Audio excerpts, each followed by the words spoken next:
AB5 પ્રકારનો અણુ, બરાબર છે? તો દોસ્તો AB5 પ્રકારનો અણુ હોય તો સંકરણમાં 5 કક્ષકો ભાગ લે. આપણે AB5 પ્રકારનો અણુ ભણતા હતા, બરાબર? પહેલા શરૂઆત કરી હતી AB2, AB3, AB4 અને આ ચોથો હતો AB5.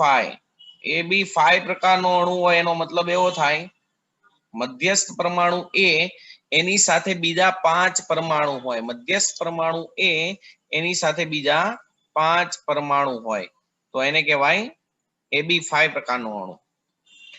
પણ મધ્યસ્થ પરમાણુ પાસે કોઈ અબંધકારક ઇલેક્ટ્રોન યુગ્મ હાજર હોય નહીં. તો દોસ્તો યાદ રાખજો ખાસ, તો અહીંયા સંકરણમાં 5 કક્ષકો ભાગ લે. 5 કક્ષકોમાં એક S, 3 P અને એક D હોય. હવે 5 કક્ષકો હોય તો sp3d સંકરણ થાય. તો ઇલેક્ટ્રોન યુગ્મોની ગોઠવણી, દોસ્તો ઇલેક્ટ્રોન યુગ્મની ગોઠવણી થાય ત્રિકોણીય દ્વિપિરામિડલ. ત્રિકોણીય દ્વિપિરામિડલ, બરાબર છે? અને હાલમાં બધા જ બંધ છે એટલે અણુનો આકાર પણ થાય ત્રિકોણીય દ્વિપિરામિડલ. ત્રિકોણીય દ્વિપિરામિડલ. ચલો હવે દોસ્તો એક વસ્તુ ખાસ યાદ રાખજો, આ ત્રિકોણીય દ્વિપિરામિડલ આકારમાં કઈ રીતે ઇલેક્ટ્રોન યુગ્મની ગોઠવણી થાય? તો આ મધ્યસ્થ પરમાણુ A છે. હવે એની સાથે એક ત્રિકોણ આકારે આવી રીતે 3 ઇલેક્ટ્રોન યુગ્મ હોય. એમાં દોસ્તો હું આમ બતાવું છું, જો આમ સમતલ અહીંયા એક છે, એક અહીંયા મારી પાસે અને એક તમારી પાસે. તો મારી પાસે જે તમારા ફ્રન્ટ વ્યૂમાં હોય ને એને આવી રીતે વેજ બોન્ડ થી દર્શાવાય. વેજ એટલે આવી રીતે ડાર્ક આપેલો હોય, અને દૂર હોય એને આવી રીતે ડેશ બોન્ડ થી દર્શાવાય. ચલો તો આ સમતલીય ત્રિકોણાકાર છે, બરાબર એક્ઝેક્ટલી એક ઉપર અને એક નીચે આવી રીતે 5 B પરમાણુ ગોઠવાયેલા હોય તો આને કહેવાય AB5 પ્રકારનો અણુ. આ AB5 પ્રકારના અણુમાં આ ત્રણને જોડો તો એક જ સમતલમાં ત્રિકોણ બને, બરાબર છે? અને ઉપર જોડો તો ઉપર પિરામિડ બને. એવી જ રીતે નીચે જોડો આમ તો નીચે પિરામિડ બને, એટલે એને કહેવાય ત્રિકોણીય દ્વિપિરામિડલ.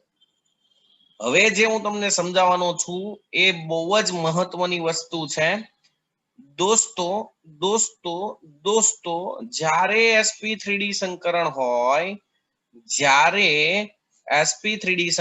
હોય, ત્યારે ઇલેક્ટ્રોન યુગ્મની અવકાશમાં ગોઠવણી બેન્ટ રૂલ ને આધીન થાય. કોને આધીન થાય? Bent rule. બેન્ટ રૂલ શું શીખવાડે સાહેબ?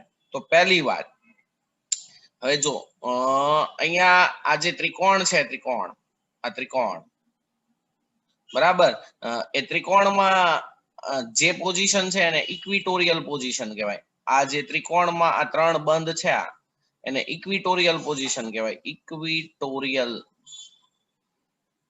બોન્ડ અથવા તો પોઝિશન, બરાબર છે?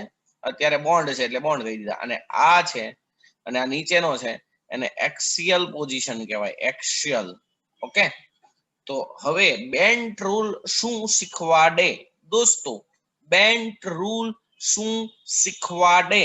તો પહેલી વાત, જ્યારે સંકરણ sp3d હોય, પહેલી વાત, જ્યારે અણુના મધ્યસ્થ પરમાણુનું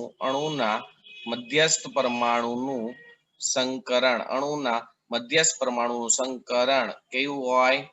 sp3d હોય. ત્યારે બેન્ટ રૂલ પ્રમાણે, બેન્ટ નિયમ પ્રમાણે ઇલેક્ટ્રોન યુગ્મોની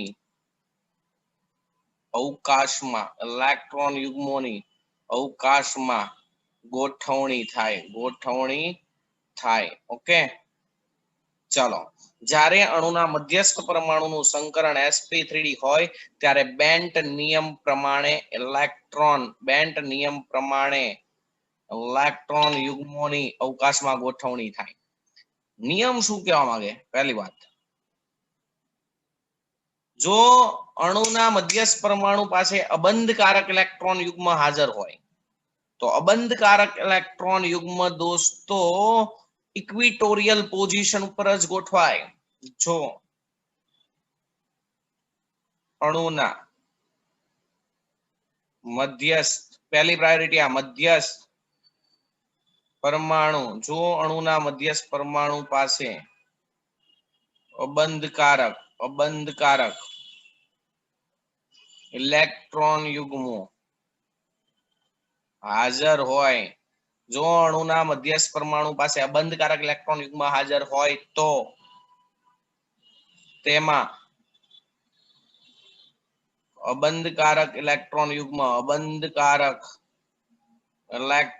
યુગ્મો ઇક્વિટોરિયલ પોઝિશન પર ગોઠવાય. બરાબર છે? પહેલી વાત ખાસ યાદ રાખજો, તમને અહીંયા 5 પ્રકારે બંધ ગોઠવેલા છે તો 5 પ્રકારે ઇલેક્ટ્રોન યુગ્મ ગોઠવાય, પણ લોન પેર ને તમારે કઈ પોઝિશન ઉપર પ્રાધાન્ય આપવાનું? ઇક્વિટોરિયલ પોઝિશન ઉપર. ચાલો, મધ્યસ્થ પરમાણુનું સંકરણ sp3d હોય અને તેની સાથે અલગ અલગ વિદ્યુત ઋણતા ધરાવતા પરમાણુ જોડાયેલા હોય. યાદ રાખજો, જો મધ્યસ્થ પરમાણુ નું સંકરણ sp3d હોય તથા તેની સાથે અલગ અલગ વિદ્યુત ઋણતા ધરાવતા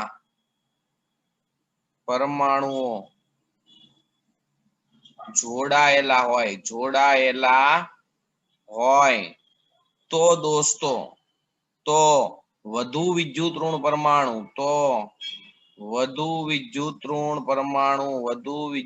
it is the more electronegative, વધુ વિદ્યુત ઋણ પરમાણુ એક્સિયલ પોઝિશન પર ગોઠવાય. બરાબર છે? કઈ પોઝિશન ઉપર ગોઠવાય? એક્સિયલ પોઝિશન પર ગોઠવાય. પછી મધ્યસ્થ પરમાણુ સાથે બધા જ એક સરખા પરમાણુ જોડાયેલા હોય તો દોસ્તો યાદ રાખજો, ઇક્વિટોરિયલ પોઝિશન કરતા એક્સિયલ પોઝિશન પર રહેલો પરમાણુ એ દૂર હોય એટલે એક્સિયલ બોન્ડની લંબાઈ વધારે હોય.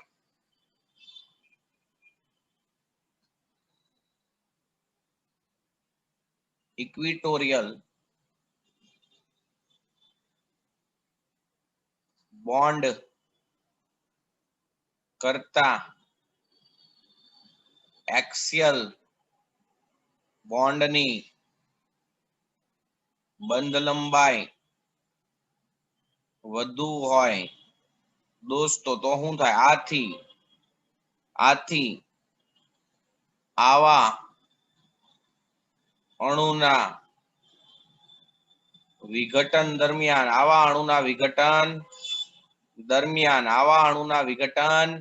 દરમિયાન શું થાય કે એક્સિયલ બોન્ડ તૂટે. ફોર એક્ઝામ્પલ સમજી લેજો કે અહીંયા ઉદાહરણ તરીકે હું લઉં PCl5. તો દોસ્તો PCl5 નો આકાર આવો થશે, PCl3,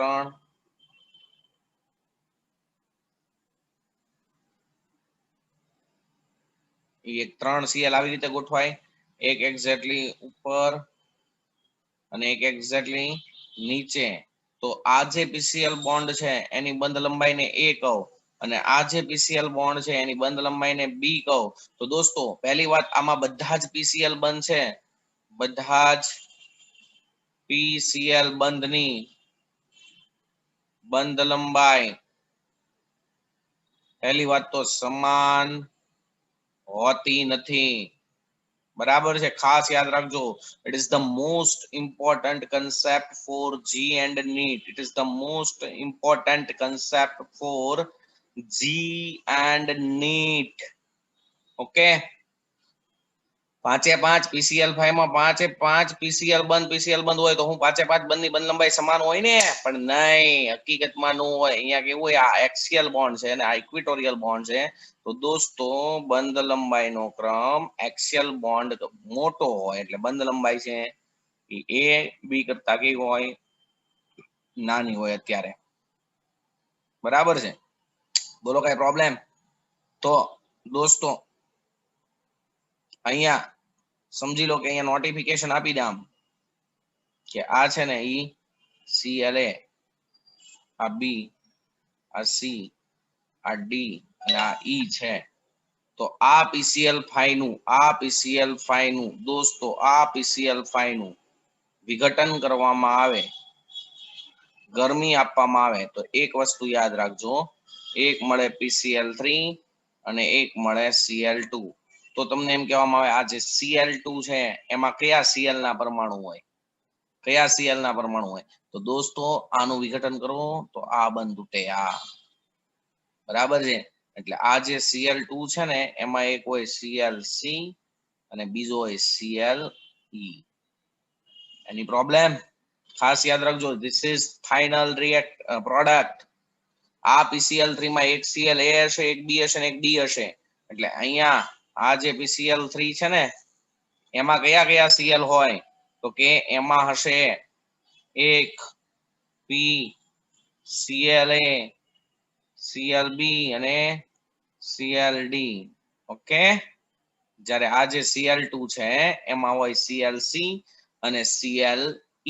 એક આ બંધ તૂટે અને એક ઉપરનો બંધ તૂટે વિઘટન દરમિયાન. ઓકે, ચાલો હવે તમને એમ કહેવામાં આવે, યાદ રાખજો ખાસ, આવું કોઈ ભણાવશે નહીં, આવું તમે કોઈ ચોપડીમાં ભણશો પણ નહીં. PCl3F2 નું વિઘટન કરવામાં આવે તો કઈ કઈ નિપજ મળે. પછી એક્ઝામમાં તમને એમ કહેવામાં આવે કે PCl4F2 નું વિઘટન કરવામાં આવે તો કઈ નિપજ મળે. તો દોસ્તો આ PCl3F2 છે તો 5 બંધ છે, 5 બંધને આમ મૂકશો, ત્રિકોણીય દ્વિપિરામિડલ. ચલો હવે અહીંયા દો વધુ વિદ્યુતઋણ ઘટક કોણ છે? ફ્લોરિન. તો એ એક ક્યાં આવશે? ઉપર અને એક નીચે. જ્યારે 3 Cl અહીંયા આવશે, હે, ચાલો આને ગરમી આપો તો કયો બંધ તૂટે? આ તૂટે. તો શું નક્કી થાય, શું મળશે? PCl3 અને F2 નિપજ મળે. PCl3 અને F2 નિપજ મળે. અહીંયા PCl4F2 સોરી PCl4F જ આવશે, PCl4F. અહીંયા કઈ નિપજ મળશે? તો મારા વાલા વિદ્યાર્થી મિત્રો એનું બંધારણ આવું થશે ને, જો આવું P 5 બંધ, એ 5 બંધ છે આ રીતે ગોઠવાશે 3 ત્રિકોણમાં, એક એક્ઝેટ ઉપર ને એક એક્ઝેટ